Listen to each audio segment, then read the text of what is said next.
एक जादुई बीज। एक समय की बात है, एक छोटे से गांव में आर्यन नाम का एक जिज्ञासु लड्डेज का रहता था। आर्यन को पेड़ पौधों से बहुत लगाव था। एक दिन जब वह जंगल के किनारे खेल रहा था तो उसे जमीन में दबा हुआ एक चमकीला अनोखा बीज मिला। वह बीज सोने जैसा चमक रहा था और उस पर अजीबोगरीब आकृतियां बनी हुई थी। आर्यन ने सोचा कि यह कोई साधारण बीज नहीं है। वह उसे घर ले आया और अपनी माँ की मदद से अपने घर के पीछे की जमीन में सावधानी से बो दिया। रोजाना वह उस बीज को पानी देता और प्यार से उसकी देखभाल करता।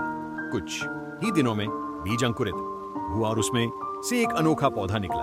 वह पौधा बहुत तेजी से बढ़ने लगा। उसकी पत्तियां नीले रंग की थीं और उस पर चांदी जैसे फूल खिलते थे। गांव के लोगों ने ऐसा पौधा पहले कभी नहीं देखा था। एक रात जब आर्यन अपने पौधे के पास बैठा था तो उसने देखा कि उस पौधे में से एक मंद रोशनी निकल रही है। उसने हिम्मत करके फूल को छुआ।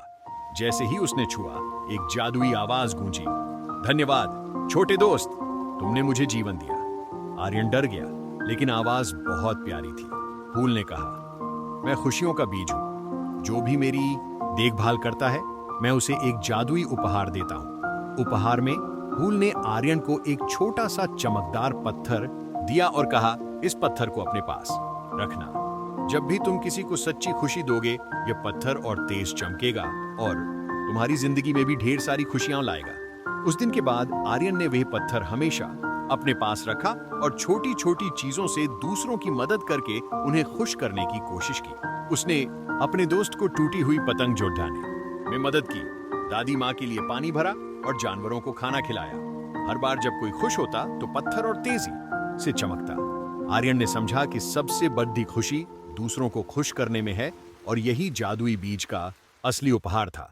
गांव वाले उसे खुशियां बांटने वाला लड्ढका कहने लगे। कहानी कैसी लगी? क्या आप आर्यन की तरह कोई और जादुई कहानी सुनना चाहेंगे?